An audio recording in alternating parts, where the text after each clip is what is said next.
board, but now, Steve Wesley, Steve Jurvetson. Can I call you Steve W and Steve J? We're going to get a little confusing. W and J. I like that. Is that what they call you, W? And Don Reed. So we're going to change tack a bit now, and although I think we'll talk a lot about green here, I want to try and pitch this a little bit broader than green, which is that the Silicon Valley model for innovation and financing innovation startups has been tremendously successful as applied to, obviously, the internet we talked a lot about today, but IT, biotech, and so on. But now, there's been an attempt to push that much more widely into green, into energy, but into automotive, into space. You're on the board of SpaceX, Steve. So, there's a sense here that you've discovered a model or a method or a technique which is, can bring innovation to all kinds of industries, and you're pushing the envelope. But the question, I think, and particularly when we look at green, is, does it work? Is it working? What's working so far and what isn't working? So let's start with that. We are, 5 or 6 years into a phase of green investment here.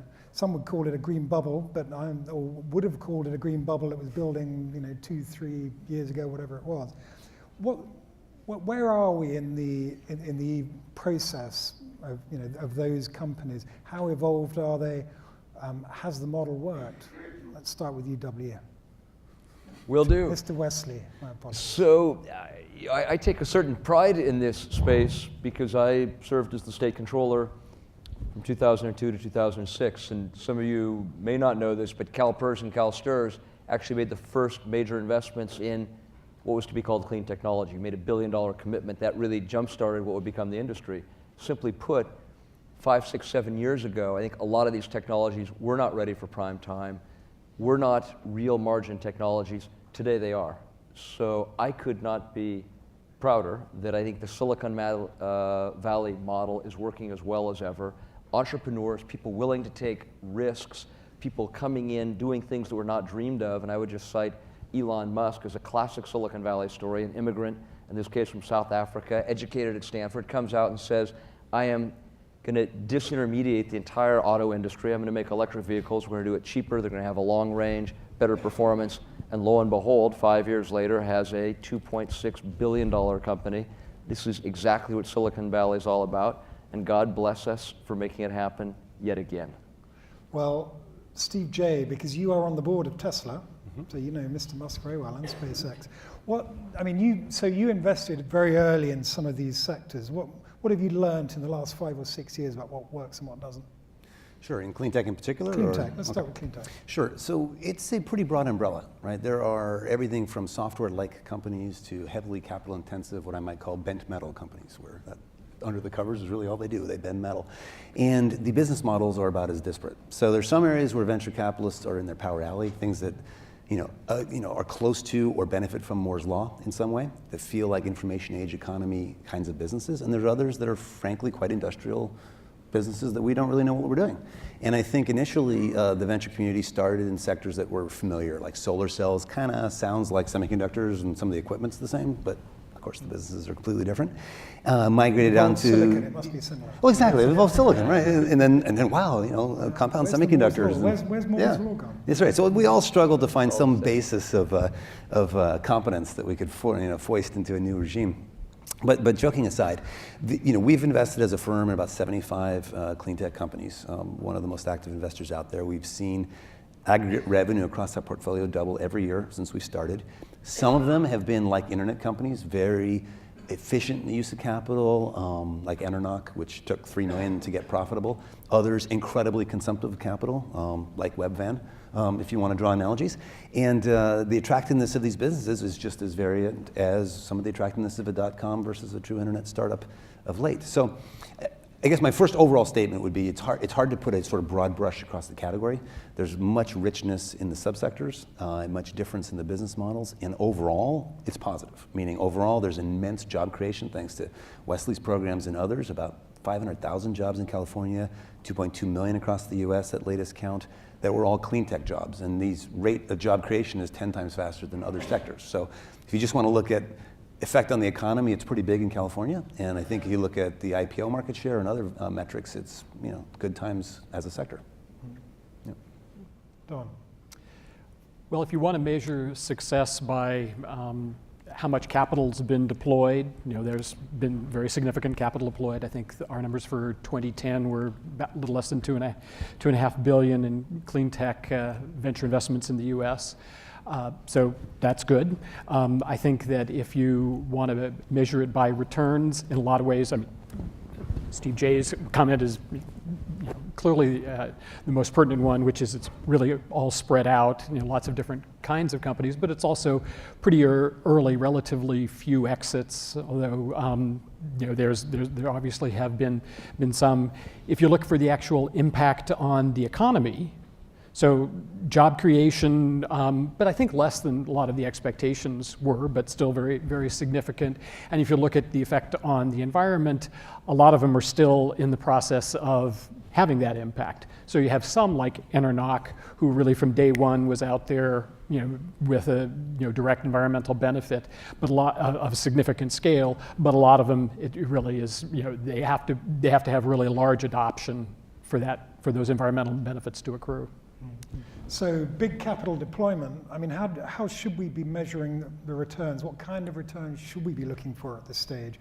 And I like the way Don parsed that in terms of investment returns, environmental returns, and other areas that you might want to look at.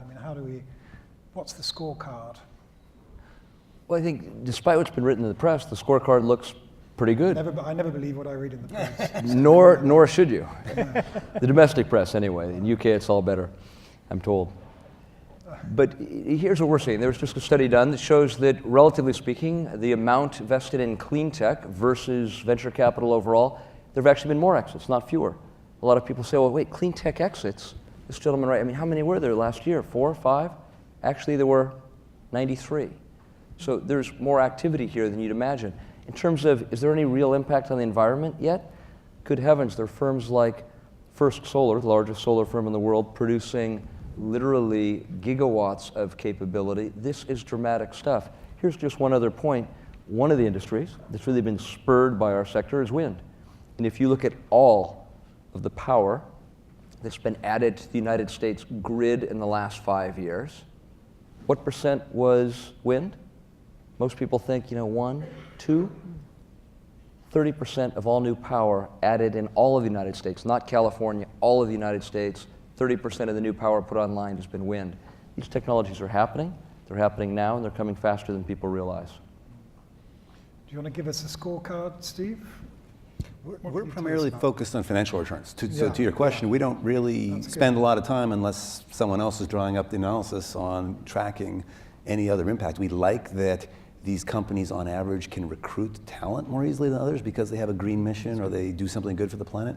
But as an investor, if we just stick to our knitting of trying to find the best investments we can make from a steely-eyed financial perspective, that's what has us in this sector. And? Oh, it's doing well. Right, so we have like 4 companies on file to go public, Enernoc, which was mentioned, Tesla, which was mentioned already public.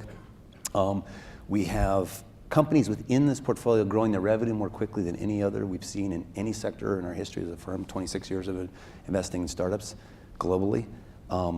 Companies like Solar City, for example, you may have heard of the Solar Strong project of late, and that's $1 billion booking for them in a single fell swoop. This is a company that does installation of solar cells, benefiting from the plummeting cost of solar and solving the rest of the equation, financing and installation. So you have incredible diversity, which I like, a lot of unique ideas, and some of which seem enabled in ways that weren't possible before. For example, the sector I'm most interested in is synthetic biology. It's just the geek in me, but I love the way we can re-engineer bacteria and algae and what have you to make the fuels and chemicals that we would like to make from waste instead of from petroleum. And there's just a renaissance of learning going on within that field. So if you just take that one little narrow niche within the broader space, there's probably more innovation going on there each year than just about any other I can think of. So if you took your portfolio of clean tech investments, green investments, and compared them with a similar sort of vintage portfolio of other investments in the firm, how do the returns stack up? Are the returns coming through as early in terms of valuations and exits? Well, it's Or is kind it of, gotta be more investing, so a number of my partners, and myself included for some of my activity, are also heavily exposed to consumer internet. And that's just like crack, right? I mean, when it You're goes the guy well, who did it's Hotmail, like a right? speed hit, but then you have a horrible hangover soon thereafter because these companies can grow so incredibly quickly, get the bankers all into a tizzy, and then just collapse and disappear, right? And so if you combine that with emerging market economies like China, right, nothing can compare to our investment in Baidu, or Skype was mentioned earlier, in Box.net. We were the first venture investor in those companies, and I'm pretty sure our China consumer internet portfolio exceeds all other investments we've ever made combined as a firm, for example. Energy, everything, semiconductors, you name it. So it's hard to compare that. It's different though, right? And here, these are some pretty substantial companies. Like for example, just to stay on topic for a moment, with Solar City, there is arguably $1 trillion business opportunity there, not just billion or 100 billion. It's something unprecedented to the venture industry. And so there are some enormous businesses, sectors, enormous industries that have been sheltered from innovation for decades that are opening themselves up. First you saw it in telecom with Skype, now you're seeing it in fuels and chemicals. Largest economies of the world in terms of extraction industries, and some of the largest companies in the world are rightfully worried about their 20-year trajectory. Well, so let's look at the sort of special risks, if you like, or the different risks. You mentioned business models, the range of business models. It felt, some years ago, as though a lot of firms in the Valley were going in without having their eyes wide open to, particularly the more capital-intensive models, some of the more intensive models. So, what sort of lessons have been learned? And we've got sort of 10 minutes into this without mentioning the word Solyndra yet, but someone's got to do it, so it'll be me. What are the lessons from Solyndra? Was that just a capital-intensive thing that venture capitalists should never have touched? I don't know, Steve. I'll take a crack at this. First, look, Solyndra was a terrible error. I feel terrible for the employees and the investors, both private sector investors, which there are many in the government. But most people, I would argue, draw precisely the wrong conclusions. The first conclusion is, oh my God, those people in government, they don't know what they're doing. In fact, Secretary Chu is probably the best Secretary of Energy we've ever had, brought a team in from Silicon Valley to make their investment strategy, got the money out relatively quickly, and despite the fact that Solyndra was an error, Beacon was an error, and you're going to hear about 10 other mistakes, there have been some huge successes. Tesla, First Solar, Amorous, the list goes on and on and on. And when they do the final accounting, I think people will be shocked, because the press doesn't report good news very often, but it loves bad news. You're going to be pretty darn pleased to hear. You blame the press, we blame the Republicans on this one, but carry on. Why not do both? No. But the other news is that, the other thing I'd say that people include is, my God, Solyndra, this clean tech thing must be a bad industry. And in fact, the opposite is true, because what happened with Solyndra is that no one dreamed the cost of solar would go down so quickly. It is precisely the fact that the cost of solar went down so quickly, and the cost of wind is going down equally quickly, and the cost of lithium-ion batteries, and the cost of fuel cells, and the cost of darn near everything else that makes this industry so attractive. I was early on the internet. I helped take eBay public with Maynard Webb, who was on the last panel. The internet was great, but the cost of the internet didn't go down over time. There's nothing like it in the internet where you would see the costs go down like lockstep, 15 or 20 or 30% a year. That is why this clean tech industry is so attractive, and that's why each year it's just looking better and better and better.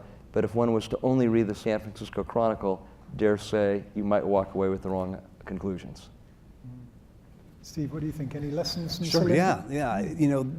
Companies fail all the time. And so you might say, why is Solyndra gathering so much attention and such a frenzy of excitement in Washington, D.C. in particular, in the press there? And so the main takeaway for me as an investor is, just don't give money to politicians. And if I could convince my wife of that, life would be so much simpler, right? Just don't do it. Resist the urge. But joking aside, think about it. Imagine, pick any company you like in Silicon Valley that's high flying, that's raised a bunch of money in several rounds, let's say. And imagine it went bankrupt. And then ask yourself, what's the chance none of their board members have given a political contribution? Sort of the guilt by association it's like shooting fish in a barrel. Any company that's going to go belly up, you could make up a story. So that seems a bit unfair to me. I do believe that Solyndra is a particularly bad investment lesson in retrospect. And the only reason I think we can speak freely about it is that their story's been told. It's not a private company anymore. And to spend $1 billion before you know if you have a product, it's kind of a risky proposition. Again, like Webvan. There's been failures like this before. It's just, the government entanglement. It's like opening their eyes to, oh wow, some really bad investments going to occur. So this is nothing special to clean tech or green tech. It's not a new Not models particularly, or except unknown markets. to waste $1 billion of equity is that's a big smoking crater. So I mean, you got to admit the degree of magnitude is big. The perversions that, let's say, one with a right-wing political persuasion could find, whether anecdotal or evidential, on how money might have been wasted, that is intriguing. On the margin, it's not, it's not a big story, but there's something there. To the extent the governments play socialist politics, if you were to label it as, I'm sort of putting myself in that sort of point of view, you could argue, gosh, structurally to have to spend a certain expense rate to retain your intellectual property and not have clawbacks, that's a bad structure, right? That's a bad form of investment to make a company make marble bathrooms and chromatic windows just because if they don't spend the money on plant and equipment within a time frame, the repercussions, that's just structurally bad for the startup, right? Probably shouldn't do that little nuance in the loan guarantees. But I think Steve Wesley's point was spot on. In the big picture, on a weighted average portfolio, it's going to do just fine. And what politician would ever propose something where there's risk involved if the repercussions of any failure is this kind of a reaction, right? It's being lambasted in the press and miserable testimonials. It's like, are they trying to induce a risk-averse culture everywhere, up and down? If that's the goal, fine. But it seems to me, I think if you look at the portfolio, the loan programs are going to make money on average, at least from the companies I know of, as my small sample selection of that. And you're going to have failures, and you just got to live with it. Don, what do you think the lessons are from Solyndra? I think it'll be a while before we know the full political lesson. That will take some time. But I think the underlying point we haven't talked about is that for a lot of clean tech companies, and certainly solar, PV, that a lot of the benefits of the technology over incumbents are not market priced, aren't subject to pure performance. They're harder to monetize, and that's why we have public policy that rewards or makes it easier for renewable energy in particular, and that's true all over the world. It's true in Europe, they got a different system, it's true in China, and so there's that public support for renewable energy, and that's why we're having the the debate and the conversation in some ways, and I think that presents a broader challenge for clean technology in the sense that as you move up the adoption curve, does the public support stay at the same level, and is it does that in fact be a limit on that? But I think the sort of key for this that we're hearing is how it's changed parts of the conversation in Washington in a way that I think it ultimately could be very positive, where lots of the conversation has been do we continue the existing structure and level of support? And now there are conversations, and they're not maybe out there in terms of the form of bills yet, saying, well, okay, we want this stuff. How are we going to pay for performance on it? Pay for delivering the environmental benefits that the technology can provide, and sort of a greater alignment of the incentives, really, with the producer and the provider of that support. I just wanted to comment briefly. I sometimes cringe a little. People talk about, why does government try to do this social engineering? And I think government, by and large, in a democratic system, is trying to do the right thing. There was a great article in the New York Times, some of you may have seen it, where they were saying the Republicans are opposing Obama's initiative to have more fuel-efficient vehicles. Why? It's going to cost you more than $2,000 a car to have a more fuel-efficient vehicle. You should be up in arms. And then it pointed out, but you'll save $6,000 in fuel costs over the next 5 years, and the air is going to be a heck of a lot cleaner. Well, that's not wild social engineering. I think if you looked at the whole picture, most of us would say that's kind of a common sense deal. Add to that this whole case of electric cars. People say, well, social engineering, promoting electric cars, no one wants that, aren't things. McKinsey just came out with a study that said to operate an electric car costs 1/4 what it costs to operate an internal combustion vehicle. So aside from the fact you can avoid all this pollution, aside from the fact you don't have a terrible balance of trade supporting despots around the world, you actually get a car that, I just cite this Tesla Model S, it costs about $10,000 more than a comparable car with similar performance. But the darn thing saves you dramatic money over time because of less fuel. It has the life cycle cost of a Ford Taurus and the performance of a BMW. That's just plain good policy. So I think on balance, when we look back 10 years from now, people say, gee whiz, the government providing a small subsidy was probably a smart thing for everybody involved, aside from the fact the U.S. appears to be the leader in the technology. So I think there's some win-wins out there. And it has broad public support. And broad, if you look at the numbers, it's largely clear. broad public support. The cost curve on which some of these technologies has been moving has been pretty steep, and so solar is obviously the one we come back to here, where indeed it's becoming economic, but it is still in the phase of becoming economic. It isn't economic. It depends on which markets you're looking at, whether you're looking at residential pricing versus commercial pricing, electricity, and so on. But the last figures I saw on that were that even at this incredible rate of decline, it's still going to be 2-3 years before sizable markets are priced in on a purely commercial, purely economic basis. So all right, so we'll argue with the numbers later. But the point is, I know that if I went out to put solar panels on my roof, it wouldn't be saving me money. It's free. Yeah, it's hard to argue you won't save money when you put no money down and you save money every month. That's Solar City's lease program, and there's others that have copied that. I'm going to get the sales pitch for Solar City. Well, it is. No, okay, or Sunrun. Pick your favorite one. Right. Seriously. Right. With at least no money down, and you save money every month. Yeah, I'd also say in California, where we have different banded pricing, if you have a large house, which many people in this room do, you can put solar on your roof and it will be less than your normal utility rate, even without financing models. So the point is, and this is precisely why Solyndra went over, costs have come down a little faster than people think. We put solar in our room, pay back 48 months today. Because solar panels are more efficient, it would have been 3 years. I wish I brought all my numbers along and we could discuss this. But I mean, will you accept with subsidies? With subsidies. That's the part I left out. Exactly. As Yeah, a broad I thought I'd give you a freebie. Well, there we are. That's what I meant. So, as a broad proposition, these technologies are not economic yet. And I remember a conversation with Bill Joy I had at Kleiner Perkins. I don't know, 6 years ago maybe. At a time when Kleiner was investing very heavily, going into green very heavily. And Bill said, well, so there's going to be a carbon tax. All of this is predicated on some sort of tax on carbon. It's got to happen. It's logical. It's necessary. It'll happen. And that's why we're here. Now, Steve, you shake your head on this, but nonetheless, there's... Sounds like Bill. Yeah, sounds like Bill. It's going to be great. That's Bill. But nonetheless, in a milder version, was that not the belief system in the Valley that has led to such a big bet on these technologies? Not at all. No. I don't know of any clean tech or green investor who was basing their investment in any company on the premise of regulation to come. Well, but you're still assuming subsidies on solar, for instance.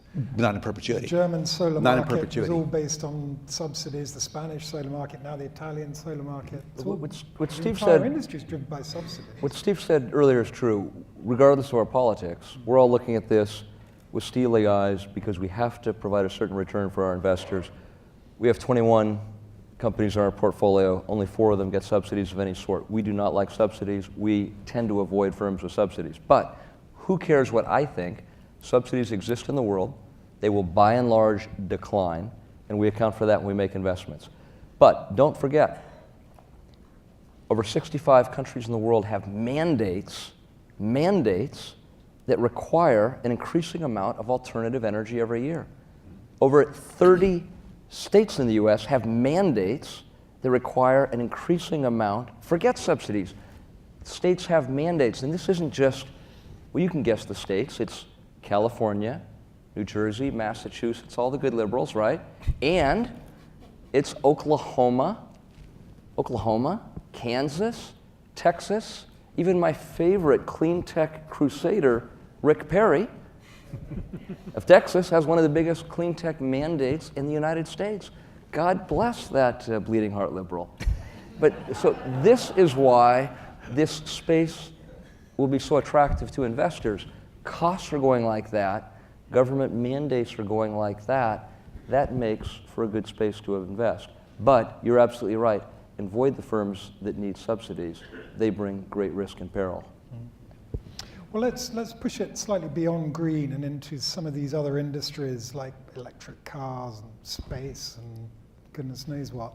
There's a lot of that. I mean, you sometimes hear people around the valley these days say, no one's prepared to take a risk anymore. Nobody wants to bet big on some really big new greenfield market. Everybody wants to invest in the latest social mobile app thing. But it doesn't feel like that sometimes when you look at, say, electric cars and Tesla, for instance. I mean, obviously, as you said, Steve, Tesla has gone public. It is doing well. It's got through the first hurdle. But what are the chances that the Valley is somehow going to transform the automobile industry? It seems a bit of a stretch, doesn't it? I would argue it already has. I mean, look, this teeny little San Carlos company now is already taken 6,000 orders for the Model S, which it plans to ship largely next year, projecting to sell 20,000 units the following year. This is stunning, but what I think is even a greater testament to kind of the Valley mentality and the entrepreneurs like Elon is forget how many cars he's selling, because Toyota and Daimler-Benz, I mean, these are significant companies, could not develop the state-of-the-art battery technology quickly enough. They've both gone to Tesla to buy the battery technology to make their cars of the future. The fact that these two engineering giants, known for their engineering prowess, had to come to a Silicon Valley company to buy the technology, that's a statement that Silicon Valley is alive and well. Yeah, and let's credit Tesla for instigating their move to electric vehicles. And I think we'll look back maybe 20 years from now, and the trend will be obvious then that every vehicle on the planet will be electric eventually. It won't in 20 years, but it'll be obvious in 20 years. Every single car, train, automobile, already trains and tanks are all electric vehicles, just using diesel gensets to power the electric motors, and it's just the future of the industry. There are right now 1 billion internal combustion engines rolling around the planet, wasting 80% of their energy is waste heat. They're just subscale, inefficient motors. They're just horrible. Oil changes, smog checks, I mean, everything that we sort of take for granted today will be a dinosaur. You take space, right? The shuttle has retired here in the United States. We don't currently have a capacity to put astronauts in space. SpaceX, a startup, right? Started by an immigrant from South Africa. He's going to take on the military-industrial complex, right?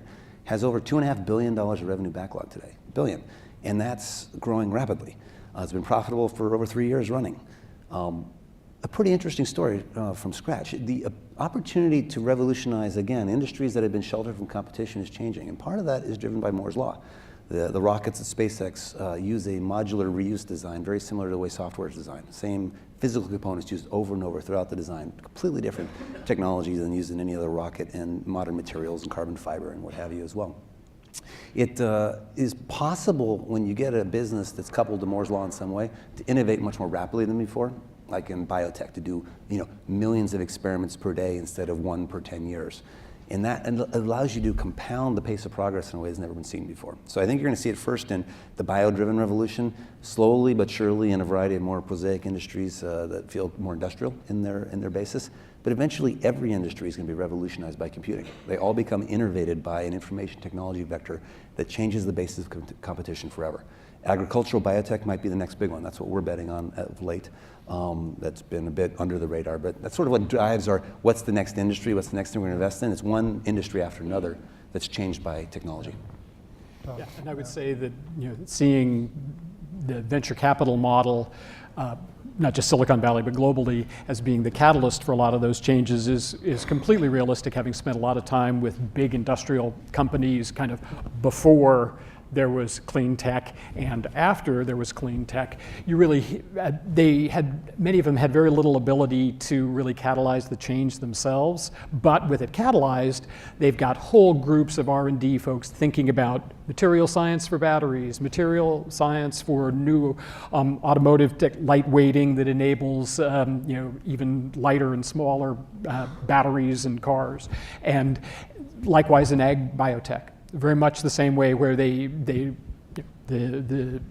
Syngentas, Monsantos, DuPont's Pioneer Hybrid really have been on the agricultural biotech theme for a very long time, but they've been thinking about it for agricultural traits, and now they have whole big efforts that are really focused on industrial applications. You have DuPont with a very aggressive goal for the portion of their feedstocks that will come from bio-based materials of one kind or another, and it's really part of the synergy between the venture capital technology startup world and big industrial world. So you don't want to sell it short as being it's only about what happens with the startup companies. It has huge influence outside of that. Absolutely. All right, let's take a couple of questions before we go to a break. And again, you'll have to wave madly at me so I can, first of all, so we can get the microphones to you. While we're waiting for the first one, one issue, has been the extent to which the valley is a focus of some of these technologies, particularly green, versus other markets. This is, in many ways, these are markets that have grown up first in Europe, and now in China we're seeing obviously an incredible attention to some of the alternative energy sources and so on. So, and then there are pockets of expertise around, universities around the world here. This is not, an industry that is owned by the valley. So when you look at this investment horizon, are you looking globally, or do you think, we can build something different here that is a world beater? So we're absolutely looking globally. Look, I was in the internet space, and 15 years ago, you could literally spend your career as a venture capitalist in Silicon Valley. You cannot do that here. So in our portfolio of 21 companies, we have 3 in Canada. They're doing extraordinarily well, by and large tied to first-class research institutions in that country. We've invested in China. We had made one investment in China. That firm went public on NASDAQ. Someone said in the previous panel, my God, how do you ever get your money out of China? Talk to me. Have the firm go public on NASDAQ. We made a 3.8x in 7 months. So you need to get on airplanes. You need to have a global view, but you need to be careful. Yeah, we also have a presence in 35 different locations around the planet: Brazil, China, India, of course, and Israel and Europe. And I looked at the stats to that question, and for us, it's been 67% U.S. so far. China's been number 2 at about 18%, and then Israel, Canada, and a bunch of other places for the remainder. And I believe globally, some of the aggregate statistics are all, at least that I can find, fall in that 60 to 70% range, U.S., and 30 to 40 rest of the world. So it's still U.S. concentrated, but the markets are enormous over there, right? I mean, there's a huge wind turbine going up every hour in China, right? It's not, it can start to dwarf the U.S. opportunity as they sort of strive to, embarrass Obama and do better than we do. Yeah. We were co-sponsors of some research called China Green Tech, which really looked at what's going on in clean tech in China very, very broadly. And it's really quite astonishing because there's, at least in the latter part of the life cycle of some of these companies and technologies, the developing markets are just such the place to be, because if you've got a power plant technology, you want to be somewhere where they're building a lot of new power plants. That's where the opportunities to test and deploy, whereas in the United States, they're relatively few. So you really do see you see 2 things. One, you see lots of the innovation happening globally, but you also see companies approaching the opportunity globally and saying, okay, if we're going to succeed, we're going to succeed on a global basis, and how do we have the capabilities to do that in jurisdictions where the rules of the game are completely different? Yeah. There's one over here. Thank you very much for sharing your thoughts. I found it interesting how you guys referred to Toyota and Mercedes, or Daimler-Benz, sort of approaching Tesla for battery technology. Are you guys of the opinion that traditional engineering, what Mercedes and these guys have specialized in, that's become commoditized now, and that these companies are going to have to become primarily technology companies to be successful going forward? And how do you guys see 3D printing and 3D printing technologies playing a role in disruption of manufacturing? He looked at me and said, well, you want to take that? It was like a tough question. And then you said 3D printing. Like, you take that one. Oh, man. Or if you jump right in. So I got to defend his Go ahead, comment. go ahead. No, I don't think those large companies are going to abandon their strengths, which are clearly brand, reputation, a sense of design, a market presence. I mean, a large company in general has every natural instinct to survive and thrive, and a startup usually dies if it weren't for some dislocation of technology, right? If it wasn't for something like a major shift in a market, be it regulatory or technology, more likely, startups would never exist. And large companies have all kinds of ways in which they just get larger. That's sort of the normal vector. And so by no means are those large companies threatened, I don't think, by any of this. And their desire to partner with others for key technologies is generally found around a new market phenomena, not, let's say, 20-year kinds of patterns. So you wouldn't expect them to be doing the same thing 20 years from now. They'll either have rejiggered themselves around a new technology and modern engineering and what have you, and catch up. But this pattern is seen time and time again. Startups lead anything that's considered a disruptive change, and then the rest of the industry follows. You'll never find a large company pursuing and evangelizing a disruptive innovation in their core business, right? Even Apple and HP, I would include in this generalization, which are usually held as the exception to this rule. But even take a company like Google. They'd never reinvent search or search marketing in any fundamentally disruptive way. They can improve, tweak, enhance what they do, but they're not going to blow that up and replace it with something else. They'll blow up the data center and how we do energy efficient computing. They'll build robot cars. They'll definitely revolutionize industries outside their core as a sort of an example everyone can understand. And I think the same pattern in automotive. They're not going to lead the charge, but they're also not going to be blind to it. They're going to watch. They're going to place careful investments. They're going to partner and stay close to, and in some cases try to control when they can the development of these technologies. That would be the normal pattern for any large company. Yeah, And 3D printing, all you. Yeah, 3D printing. I have a slightly different view. I mean, I think the large companies of the world are going to continue to underperform on innovation. And what's going to happen is they're going to look to smaller firms, many times in Silicon Valley, but often and increasingly in places like Canada or China or Israel, and they're going to end up buying these other firms. I think Toyota was caught. They had always been well ahead in the last 2 decades of the perennial number 2 in the Japanese auto market, Nissan. Nissan bet the farm on electrics.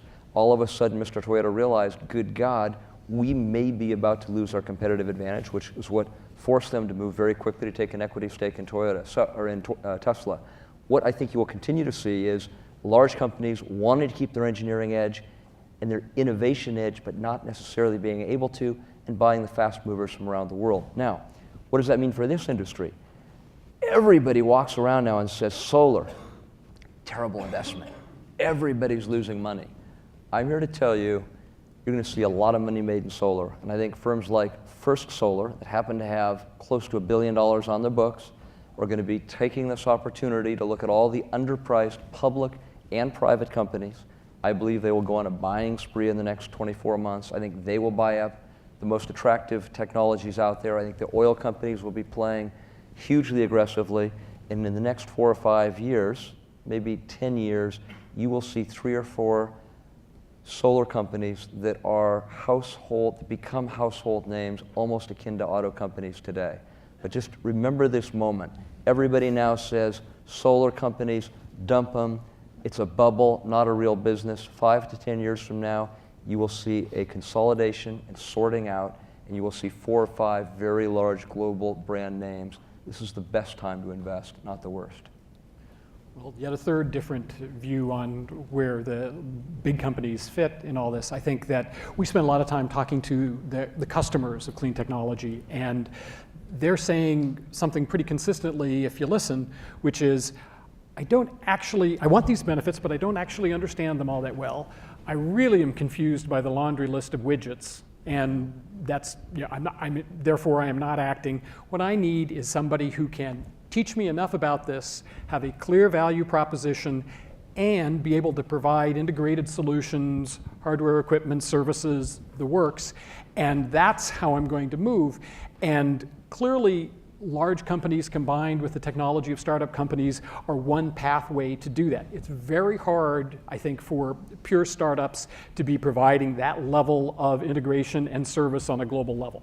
And it's much easier if you already have a global presence, already have some of those capabilities. And we shouldn't punt on his more 3D. interesting questions, 3D printing. So maybe just one quick thought on that. I think early on, as you probably would expect, a lot of the applications are in rapid prototyping, of course, right? And that's been true in software, in biotech, in semiconductors with FPGAs. If you can do rapid prototyping, you can enable entire industry to innovate more quickly.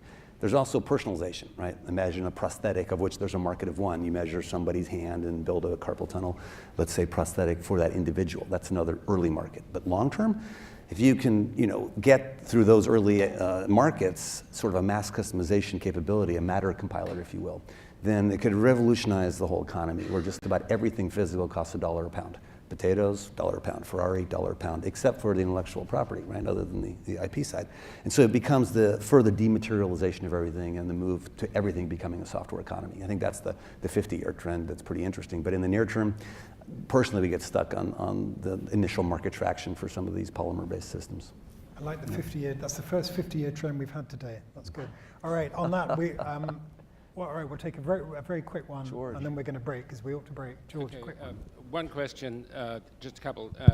What's your take in terms of the level playing field if the US companies have to compete with companies coming out of another country that's massively subsidizing their ventures? And the other thing is, what do you see as the Middle East money playing into this area? Because I think they have not been as active as people expected. Last sentence, Middle East money tactic, what? Going into the clean tech sector. George, hold the microphone. Okay. The quick question, one is the level playing field argument in terms of if in fact the US companies are supposed to play on a level playing field and yet you see one country being prepared to subsidize their industry to the extent of billions and billions, how do you compete against somebody like that? And the other question was likelihood of Middle East money being a significant, much more significant player in this industry than it historically has Let's keep been. these answers as short as we can. Right. I can speak to level playing field.